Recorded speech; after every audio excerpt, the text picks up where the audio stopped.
Hello friends, welcome to money మంత్ర. నేను మీ రామకృష్ణ. మనం రోజు లైఫ్కి సంబంధించి, ఫైనాన్స్కి సంబంధించి, డైరెక్ట్ సెల్లింగ్ సంబంధించి చాలా టాపిక్స్ మాట్లాడుకుంటాం కదా. ఈరోజు మనం అసలు ఫైనాన్షియల్ ఫ్రీడమ్ అంటే ఏంటి, సో ఈ ఫైనాన్షియల్ ఫ్రీడమ్ సాధించడానికి మనం ఎన్ని స్టెప్స్ ఫాలో అయితే మనం ఫైనాన్షియల్ ఫ్రీడమ్ సాధిస్తాము అనే స్టెప్స్ ఇప్పుడు మాట్లాడుకోబోతున్నాం.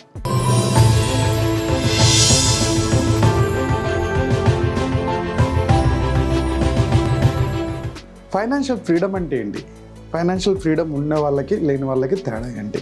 మీరు మీ పిల్లోడిని ఒక మంచి స్కూల్లో జాయిన్ చేయాలనుకుంటున్నారు, కానీ మీ దగ్గర డబ్బు లేక ఏదో అడ్జస్ట్ అయిపోయి ఒక నార్మల్ స్కూల్లో పంపించారు. లేదా మీ పిల్లోడికి లేదా మీ పాపకో బాబుకో మంచి కాలేజీలో సీట్ వచ్చింది, ఇంజనీరింగో డాక్టరో, కానీ మీ దగ్గర మనీ లేక దాంట్లో జాయిన్ చేయలేకపోయారు. ఓకే, సో ఇది ఫైనాన్షియల్ ఫ్రీడమ్ లేకపోవడం వల్ల జరుగుతుంది. అలాగే మీకు రిటైర్మెంట్ తర్వాత కూడా మీకు ఇంకా ఈఎంఐలు నడుస్తున్నాయి. సో దానికోసం అని చెప్పి ఇల్లు గడవడానికి మీరు ఇంకా ఏదో ఒక మళ్ళీ రిటైర్ అయిన తర్వాత ఇంకొక జాబ్ ఏదో చూసుకొని ఇంకా పని చేస్తున్నారు డబ్బు కోసం. సో ఇది ఫైనాన్షియల్ ఫ్రీడమ్ లేకపోవడం అన్నమాట. ఫైనాన్షియల్ ప్లానింగ్ లేకపోవడం వల్ల, సంపాదిస్తున్న ఏజ్లో ఫైనాన్షియల్ ప్లానింగ్ లేకపోవడం వల్ల సో మీకు ఫైనాన్షియల్ ఫ్రీడమ్ అనేది రాలేదు. అంటే రిటైర్ అయిన తర్వాత కూడా జాబ్ చేస్తున్నాడు, ఇంకా ఇంకో జాబ్ ఎత్తుక్కోవాల్సి వస్తుంది అంటే సంపాదిస్తున్న ఏజ్లో ప్రాపర్గా ప్లాన్ చేసుకోకపోవడం వల్ల ఫైనాన్షియల్ ఫ్రీడమ్ అనేది లేకుండా అయిపోయింది. సో ఇండియాలో రిటైర్మెంట్ గురించి పెద్దగా ఆలోచనలు లేవు. ఒకప్పుడు ఇండియాలో ఇప్పటికీ కూడా 80% రిటైర్మెంట్ గురించి ఆలోచనలు లేవు అని ఒక సర్వే చెప్తుంది. ఫైనాన్షియల్ ఫ్రీడమ్ గురించి కూడా క్యాలిక్యులేషన్స్ లేవు. సో జస్ట్ జాబ్కి వెళ్ళామా వచ్చామా, ఆ వస్తున్న డబ్బుతోటి ఈఎంఐలతోటి ఏదో ఒక వస్తువు కొన్నామా, ఇల్లు కొన్నామా, టీవీ కొన్నామా, కారు కొన్నామా, ఇదే అవుతుంది. బట్ ఫ్యూచర్ గురించి, సేవింగ్స్ గురించి దాదాపుగా ఇప్పుడు మళ్ళీ మొదలవుతుంది అన్నమాట. దాదాపుగా 20% మాత్రమే సేవింగ్స్ గురించి, ఫ్యూచర్ గురించి ఆలోచిస్తున్నారు. మిగిలిన 80% ఆలోచించట్లేదు. ఓకే, సో ఈ ఫైనాన్షియల్ ఫ్రీడమ్ సాధించాలి.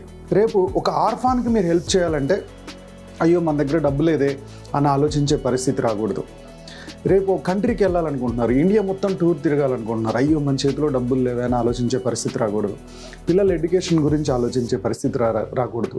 రిటైర్మెంట్ తర్వాత ఓకే మనం ఫైనాన్షియల్గా ఎలాంటి ఇబ్బందులు పడకుండా ఉండే పరిస్థితి ఉండాలి. సో లైఫ్ అంతా హ్యాపీగా లీడ్ చేయాలంటే ఫైనాన్షియల్ ఫ్రీడమ్ అనేది చాలా ఇంపార్టెంట్.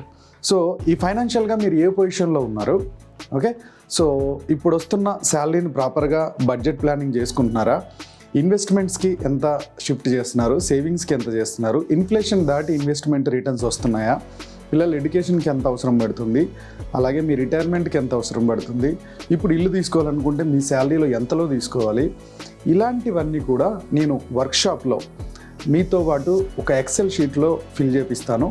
మీ శాలరీని బట్టి మీ క్యాలిక్యులేషన్స్ వచ్చేలా చూస్తాను అన్నమాట. ఎవరికైనా ఇంట్రెస్ట్ ఉంటే కింద వాట్సాప్ గ్రూప్లో లాగిన్ అయిపోయి వర్క్షాప్ అని టైప్ చేయండి అడ్మిన్కి. సో అడ్మిన్ మీకు రిప్లై ఇస్తాడు. ఓకే ఫ్రెండ్స్, ఇక టాపిక్లోకి వెళ్దాం. ఫైనాన్షియల్ ఫ్రీడమ్ సాధించాలంటే ఫస్ట్ మనం చేయాల్సింది ఏంది? సో ఫస్ట్ ఆఫ్ ఆల్ మీరు ఫైనాన్షియల్గా ఎక్కడున్నారో చూడండి. అంటే మీకు శాలరీ ఎంత వస్తుంది, మీకు అసెట్స్ ఏమున్నాయి, ఆస్తులు పాస్తులు అన్నీ ఏమున్నాయి, అప్పులే ఉన్నాయి, లయబిలిటీస్, హోమ్ లోన్స్, కార్ లోను, బయట హ్యాండ్ లోన్స్, ఇలాంటివి ఏమున్నాయి, ఇవన్నీ ఒకసారి క్యాల్కులేట్ చేసుకుంటే ఇప్పుడు మీరు ఏ పొజిషన్లో ఉన్నారో మీకు క్లారిటీ వస్తుంది. ఇప్పుడు మనం ఏ పొజిషన్లో ఉన్నది తెలుసుకోకుండా మనం ఎలాంటి ఫైనాన్షియల్ ఫ్రీడమ్ సాధించాలి అనేది క్లారిటీ రాదు. అందుకని ఫస్ట్ మనం ఎక్కడున్నాం అనేది ఫస్ట్ మనం తెలుసుకోవాల్సిన మొట్టమొదటి పని. ఎగ్జాంపుల్కి ఒక వ్యక్తి రైల్వే ఎంక్వైరీకి ఫోన్ చేశారు. సార్ నేను వైజాగ్ వెళ్ళడానికి ఇప్పుడు ఏమేమి ట్రైన్స్ ఉన్నాయని చెప్పి అడిగారంట. సో ఇప్పుడు ఆ రైల్వే ఆఫీసరు, ఆ రైల్వే ఎంక్వైరీలో ఉండే ఆఫీసరు ముందు ఈ అబ్బాయిని అడిగాడంట, అసలు ఫస్ట్ నువ్వు ఎక్కడున్నావో చెప్పు, అక్కడ నుంచి ఏమేమి ట్రైన్స్ ఉన్నాయో నేను చెప్తాను అని చెప్పి ఆయన అడిగాడంట. సార్ ఇప్పుడు నేను ఎక్కడున్నానో నాకు తెలియదు, కానీ నాకు వైజాగ్ వెళ్ళడానికి ట్రైన్ కావాలి అంటే ఇతను మహారాష్ట్రలో ఉన్నాడా, తెలంగాణలో ఉన్నాడా, ఆంధ్రాలో ఉన్నాడా, లేకపోతే ఒరిస్సాలో ఉన్నాడా, ఎక్కడున్నాడు?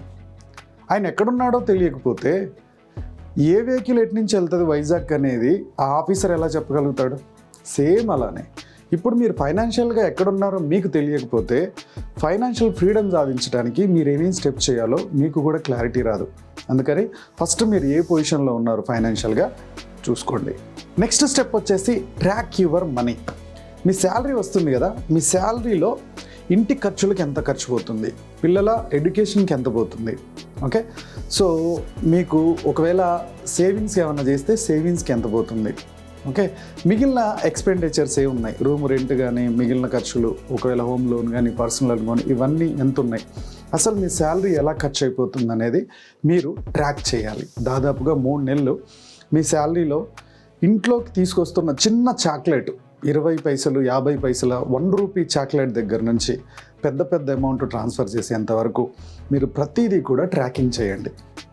ఓకే, దీనికైతే నేను ఎక్కువగా శాలరీ వచ్చిన దగ్గర నుంచి శాలరీ అయిపోయేంత వరకు ఒక చిన్న నోట్బుక్ తీసుకొని దాంట్లో రాస్తారా, లేదు ఊకే పెన్ను పేపర్ పట్టుకొని రాయడం కష్టమవుతుంది మర్చిపోతున్నారు అంటే మొబైల్లో డే టు డే ఎక్స్పెన్సెస్ అని ఒక యాప్ ఉంటుంది. ఆ యాప్ ఇన్స్టాల్ చేసుకోండి. చాలా యాప్స్ ఉన్నాయి, నేనైతే ఎక్కువగా day to day expenses app వాడుతున్నాను. ఆ యాప్ ఇన్స్టాల్ చేసుకొని మీకు శాలరీ ఎంత వచ్చింది లేదా మీ ఇన్కమ్ ఎంత వస్తుంది, మంత్లో ఎప్పుడు వచ్చినా సరే ఇన్కమ్స్ అన్నీ ఒక దగ్గర, ఖర్చులన్నీ అందులోనే ఎక్స్పెన్సెస్లో ఎంటర్ చేస్తూ ఉంటే డే బై డే. సో లాస్ట్కి వచ్చేవరకు మీకు శాలరీ ఎంత వచ్చింది, ఎంత ఖర్చు అయిపోయింది, ఎక్కడెక్కడ పోయింది, ఎవ్రీ మంత్ కూడా ఇది మీకు ఎవ్రీ మంత్ షీట్ అందులోనే ఉంటుంది. 3 మంత్స్కి ఒకసారి మీరు కంపారిజన్ చేసుకోవచ్చు. ఇలా 3-4 మంత్స్ కంపారిజన్ చేస్తే మీకు ఎక్కడ ఎక్కువ ఖర్చు వస్తుంది, ఎక్కడ తక్కువ ఖర్చు వస్తుంది, ఎక్కడ తగ్గించాలి, ఆ మిగులుతున్న దాన్ని ఒకవేళ తగ్గిస్తే మిగులుతున్న దాన్ని మనం ఎక్కడ సేవ్ చేసుకోవాలనే ఆప్షన్ మీకు తెలుస్తుంది అన్నమాట. అందుకని మీ వస్తున్న ఇన్కమ్ని మీ ఖర్చుల్ని ట్రాకింగ్ చేయడం అనేది సెకండ్ స్టెప్. థర్డ్ స్టెప్ వచ్చేసి మీ ట్రాకింగ్ అయిపోయిన తర్వాత మీరు మీ ఫైనాన్షియల్ గోల్స్ని ఇప్పుడు సెట్ చేసుకోండి. ఓకే, సో ఫైనాన్షియల్ గోల్స్లో ఏంటి, ఫస్ట్ ఇంటి ఖర్చుల్లో ఏమైనా తగ్గించడానికి ఛాన్స్ ఉందా చూడండి. తర్వాత మీ పిల్లోడి ఏజ్ ఇప్పుడు ఎంత ఉంది, 18 ఇయర్స్ అంటే అతను ఇంజనీరింగ్కో డాక్టర్కో ఎంబీఓకో వెళ్ళే టయానికి ఎంత అవసరం పడుతుంది, డబ్బులు ఎంత అవసరం పడతాయి, వాటికి ఎంత సేవ్ చేయాలి ఎవ్రీ మంత్, వాళ్ళ ఏజ్ని బట్టి ఎంత సేవ్ చేయాలి అనేది మీరు ఒక క్యాలిక్యులేట్ చేసుకోవాలి. అలాగే రిటైర్మెంట్, ఇప్పుడు మీ ఏజ్ ఒక 30 ఇయర్స్ ఉంది, ఇంకొక 30 ఇయర్స్ జాబ్ చేయగలుగుతారు, బట్ లైఫ్ టైం ఒక 80 ఇయర్స్ అనుకుందాం. 60 to 80 ఇయర్స్ మీరు ఎంత అవసరం పడుతుంది, అప్పుడు ఇన్ఫ్లేషన్ ప్రకారం ఇప్పుడు ఎంత ఖర్చు ఉంది, అప్పటికి ఎంత అవసరం పడుతుంది, ఈ క్యాలిక్యులేషన్ చూసుకోవాలి. ఓకే, సో దానికి రిటైర్మెంట్కి ప్లాన్ చేసుకోవాలి. ఒకవేళ ఇప్పుడు 30 ఇయర్స్ ఉంది, మీరు ఇల్లు తీసుకుందాం అనుకుంటున్నారు. ఓకే, సో ఇంకొక 5 ఇయర్స్లో ఇల్లు ప్లాన్ చేసుకుంటున్నారు, కనీసం 20 to 50% మీకు డౌన్ పేమెంట్ రెడీగా ఉంటే హ్యాపీ. సో ఈ డౌన్ పేమెంట్కి నెల నెల ఎంత సేవ్ చేయాలి మీ శాలరీలో. ఓకే, తర్వాత ఈఎంఐకి షిఫ్ట్ అయిపోతాం, ఇల్లు తీసుకున్నాం, ఈఎంఐలకి వెళ్ళాల్సి వస్తుంది, మీ శాలరీలో ఎంత ఈఎంఐకి వెళ్ళాలి, ఇవన్నీ కూడా మీరు ప్లాన్ చేసుకోవాలి, గోల్ సెట్ చేసుకోవాలి. ఇల్లు ఒక 5 ఇయర్స్ తర్వాత, రిటైర్మెంట్కి ఇంకా 30 ఇయర్స్ ఉంది, పిల్లల ఎడ్యుకేషన్కి 10 or 15 ఇయర్సా. సో మీకు ఉన్న టయాన్ని బట్టి ఇన్వెస్ట్మెంట్ అనేది పెంచుకుంటూ తగ్గించుకుంటూ వెళ్ళాలన్నమాట. సో ఇలా మీ ఫైనాన్షియల్ అడ్వైజర్ ఎవరైనా ఉంటే వాళ్ళతో కూర్చొని, లేదా మన వర్క్షాప్లో లాగిన్ అయ్యి నాతో కూర్చొని అయినా సరే మీరు ఈ ఫైనాన్షియల్ గోల్ సెట్టింగ్ చేసుకోవచ్చు అనమాట. ఇది third step. Spend less on useless junk. చాలామంది ఎలా తయారవుతారంటే వస్తున్న శాలరీ కన్నా ఎవ్రీ మంత్ ఇంకొక 5,000 6,000 ఎక్కువ అవసరం పడుతుంటుంది. సో ఆ డబ్బుల్ని క్రెడిట్ కార్డ్ నుంచి అక్కడి నుంచో ఇక్కడి నుంచో సేవ్ చేస్తారు. ఎవ్రీ మంత్ మళ్ళీ దాన్ని రొటేట్ చేసుకుంటూ వెళ్ళిపోతూ ఉంటారు. ఒక 1 year అయ్యే వరకు క్రెడిట్ కార్డు ఇంత అమౌంట్ అయి కూర్చుంటుంది. అప్పుడు మళ్ళీ ఫ్రెండ్ దగ్గరనో ఎక్కడో ఒక పర్సనల్ లోనో తీసుకొచ్చి దీన్ని కట్టేస్తూ ఉంటారు. మళ్ళీ పర్సనల్ లోన్ ఎక్స్ట్రా బర్డెన్. ఇలా కాకుండా మీకు వస్తున్న శాలరీలో అందులో సగానికో లేకపోతే 70%కు మాత్రమే ఖర్చు అయ్యేటట్టు చూడండి. మిగిలిన 30% ఎప్పుడు కూడా మీ చేతిలో ఉండేటట్టు, మీ సేవింగ్స్కో రిటైర్మెంట్కో మీ ఇన్వెస్ట్మెంట్స్కో వెళ్ళేటట్టు పక్కా ప్లాన్ చేసుకోవాలి. శాలరీలో రూపాయి మిగలకుండా ఎప్పుడూ టైట్గా ఉండకూడదు. ఓకే, సో మీ బడ్జెట్లో ఖర్చులు తగ్గించండి. ఎక్కడెక్కడ ఖర్చులు తగ్గించగలుగుతారో ఆ ఖర్చులు తగ్గించినప్పుడు మాత్రమే మీరు ప్లాన్డ్గా ఫైనాన్షియల్ ఫ్రీడమ్ సాధించగలుగుతారు. 5th పాయింట్ వచ్చేసి ఫైనాన్షియల్ ఫ్రీడమ్ సాధించాలంటే ఫస్ట్ చేయాల్సింది ఏంటంటే మీకు ఏమన్నా అప్పులు ఉంటే, డెప్ట్స్ ఉంటే ఎంత పాసిబిలిటీ అయితే అంత తొందరగా దాన్ని తీర్చేయాలి. పే ఆఫ్ డెప్ట్ యాజ్ ఎర్లీ యాజ్ పాసిబుల్. ఎంత త్వరగా సాధ్యమైతే అంత త్వరగా అప్పులు తీర్చేయాలి. ఎందుకంటే బయట దాదాపుగా నేను వింటున్నది 3 రూపీస్కి 5 రూపీస్కి 10 రూపీస్కి కూడా వడ్డీలు తెచ్చుకుంటున్నారు అవసరానికి, అర్జెంట్ అని. బయట ఇంత పెద్ద అమౌంట్ కన్నా కూడా మీకు బ్యాంకులో ఓకే 11%, 12%, 1 రూపీ వడ్డీ, 1.5 రూపీ, 18% అంటే 1.5 రూపీ, ఇంకా తక్కువ కూడా మీకు పర్సనల్ లోన్స్ వస్తున్నాయి. సో ఆ పర్సనల్ లోన్స్కి వచ్చి ఆ పర్సనల్ లోన్స్ తీసుకొని ఫస్ట్ బయట ఎక్కువ వడ్డీ ఉన్న వాటిని తీర్చేయండి.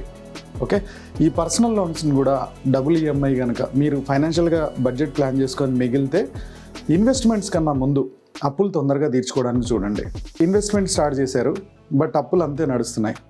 ఇక్కడేమో ₹3 వడ్డీ కడుతున్నారు, ఇక్కడేమో మీకు రూపాయి ఇంట్రెస్ట్ వస్తుంది. ఓకే, ఇక్కడ రూపాయి ఇంట్రెస్ట్ని మీరు ₹3 వడ్డీని ఇలానే కట్టుకుంటూ పోతున్నారు, అప్పు అంతే ఉంటుంది. ఇక్కడేమో రూపాయి పెరుగుతుంది మీ ఇన్వెస్ట్మెంట్.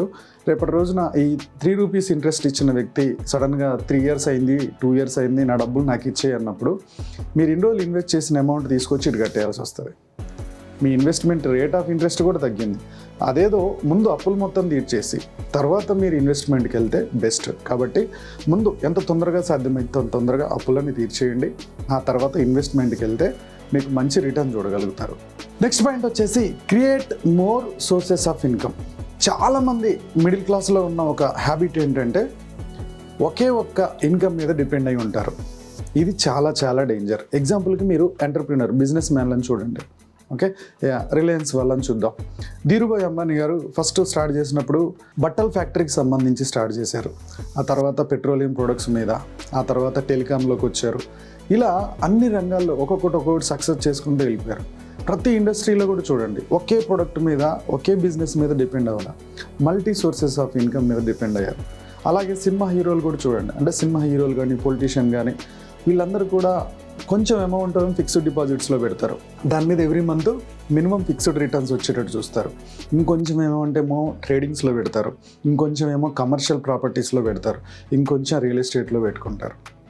ఓకే, సో వాళ్ళ ఇన్కమ్ సోర్సెస్ని ఎప్పుడు కూడా ఒక్కదాని మీద డిపెండ్ అవ్వరు. డిఫరెంట్గా వాళ్ళకి ఇన్కమ్ వచ్చేటట్టు ప్లాన్ చేసుకుంటారు సంపాదించేటప్పుడే. మరి మనం ఎందుకని ఒక్కదాని మీదనే డిపెండ్ అవ్వాలి? ఒక్కదానితో ఎన్ని రోజుల్లో ఫైనాన్షియల్ ఫ్రీడమ్ సాధిస్తారు? నాకు మొన్న ఒక వ్యక్తి అడిగాడు, నాకు నెలకు 30,000 నుంచి 40,000 శాలరీ వస్తుంది, 5 సంవత్సరాల్లో నేను కోటీశ్వరిని కావాలి, ఎలా సాధ్యం అంటాడు. ఓకే, 30,000-40,000లో ఆయన 10,000 చొప్పున ఇన్వెస్ట్ చేసుకుంటూ పోతున్నా తను చెప్పిన 5 yearsకి అది దాదాపుగా 7 lakhs కూడా కాదు. ఒకవేళ మ్యూచువల్ ఫండ్స్లో పెడుతున్నా అది 8 lakhs కూడా కాదు. ఈ కోటీశ్వరుడు ఎప్పుడు అవుతాడు? సో మల్టీ సోర్సెస్ ఆఫ్ ఇన్కమ్ని పెంచుకోవాలి. ఎగ్జాంపుల్కి ఇప్పుడు మీరు కూడా గమనించండి, ప్రతి ఇంట్లో 2 సిలిండర్లు ఉంటాయి. ఒక సిలిండర్తో నడిపేయలేమా? ఒక సిలిండర్ సడన్గా అయిపోతే ముందే ఇంకొకటి బుక్ చేసుకొని ఉంటాం కాబట్టి అది అయిపోగానే ఇది షిఫ్ట్ చేస్తాం. అంటే ఇంట్లో వంటకి ఇబ్బంది కాకుండా మనం అంత ప్లాన్ చేసుకుంటున్నప్పుడు రేపు నీ శాలరీ ఆగిపోతే పరిస్థితి ఎలా ఉంటుందో చెప్పలేం కదా.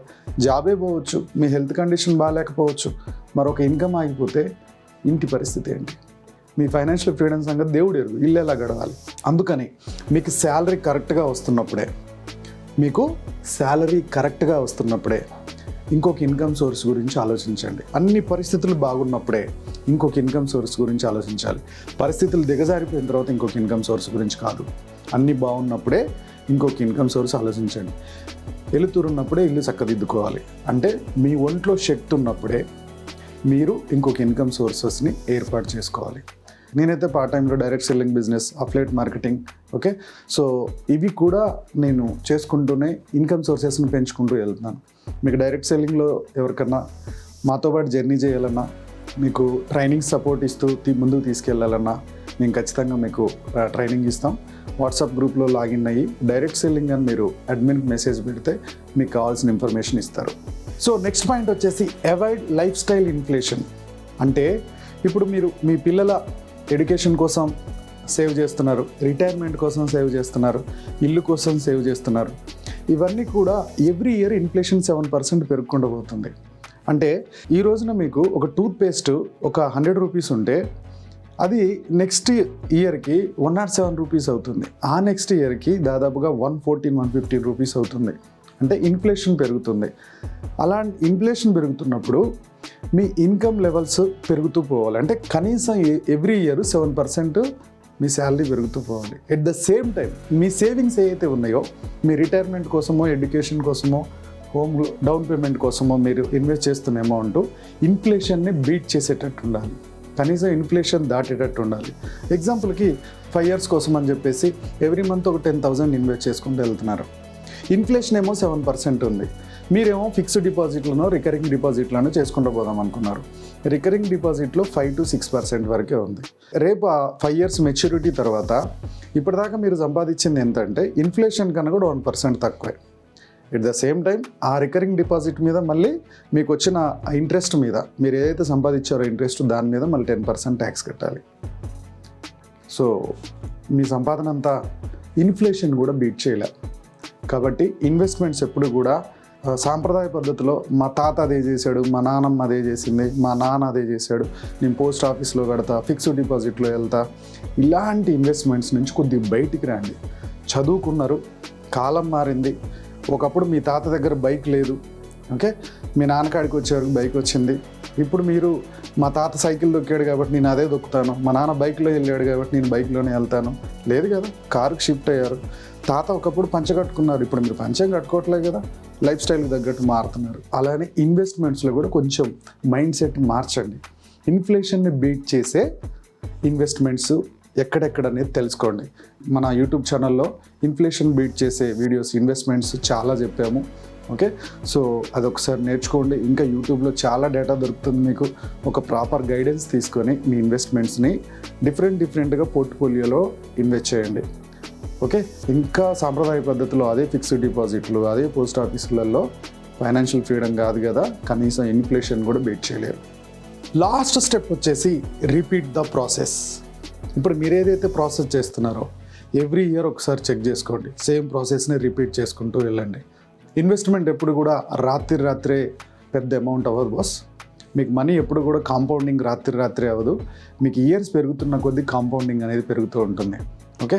సో 1 సంవత్సరం 2 సంవత్సరాలు చేసి డిసిప్లిన్గా చేయకుండా మళ్ళీ ఒక 2 ఇయర్స్ ఆపేసి మళ్ళీ 2 ఇయర్స్ చేసి ఇలా చేస్తూ పోయారనుకోండి, ఫైనాన్షియల్ ఫ్రీడమ్ సాధించడం అనేది సాధ్యం కాదు. ఫైనాన్షియల్ ఫ్రీడమ్కి ఫస్ట్ కావాల్సింది డిసిప్లిన్, ఓకే. మీ చేతిలో డబ్బులు ఉంటే అవి ఎటుపోతున్నాయో మీకు తెలియట్లేదా, మీకు ఫైనాన్షియల్ డిసిప్లిన్ లేనట్టే. మీ దగ్గర క్రెడిట్ కార్డు ఉంది, చేతిలో డబ్బులు లేవు, బట్ అమెజాన్లో ఏదో స్క్రోల్ చేస్తున్నారు, ఏదో నచ్చింది, ఇమీడియట్గా క్రెడిట్ కార్డుతో కొనేశారు. నెక్స్ట్ మంత్ శాలరీలో మీకు ఆల్రెడీ లో బడ్జెట్ అయినా అది కొనేశారు. ఇలాంటి హ్యాబిట్ ఉందంటే ఫైనాన్షియల్ ఫ్రీడమ్ సాధించడం అనేది కష్టం. సో ఫైనాన్షియల్ ఫ్రీడమ్ అంటే కోట్లు సంపాదించాలనేది నా ఉద్దేశం కాదు. రేపు మన రిక్వైర్మెంట్స్కి ఇబ్బంది పడకుండా మన శాలరీని ఇప్పటి నుంచే సేవ్ చేసుకుంటే మనం ఫైనాన్షియల్గా పిల్లల ఎడ్యుకేషన్కి ఇవ్వచ్చు, మంచి ఇల్లు కట్టుకోవచ్చు, మంచి కారు కొనవచ్చు, రిటైర్మెంట్కి ప్లాన్ చేసుకోవచ్చు, ఇష్టం వచ్చిన ప్లేస్కి తిరగవచ్చు, ఇష్టమైన వాళ్ళకి డొనేట్ చేయొచ్చు. ఇదే ఫైనాన్షియల్ ఫ్రీడమ్. ఫైనాన్షియల్ ఫ్రీడమ్కి ఎంత డబ్బు కావాలి అంత డబ్బు కావాలని లేదు, ఓకే. సో మనం ప్రాపర్గా ఇప్పుడు వస్తున్న అమౌంట్ని ఇంకో 2-3 ఇన్కమ్ సోర్సెస్ని పెంచుకొని దాన్ని ప్రాపర్గా ఇన్వెస్ట్ చేసుకుంటే ఫైనాన్షియల్ ఫ్రీడమ్ అనేది పక్కా సాధించవచ్చు, ఓకే ఫ్రెండ్స్. సో ఈ పాయింట్స్ అన్నీ మీకు నచ్చాయనుకుంటున్నాను.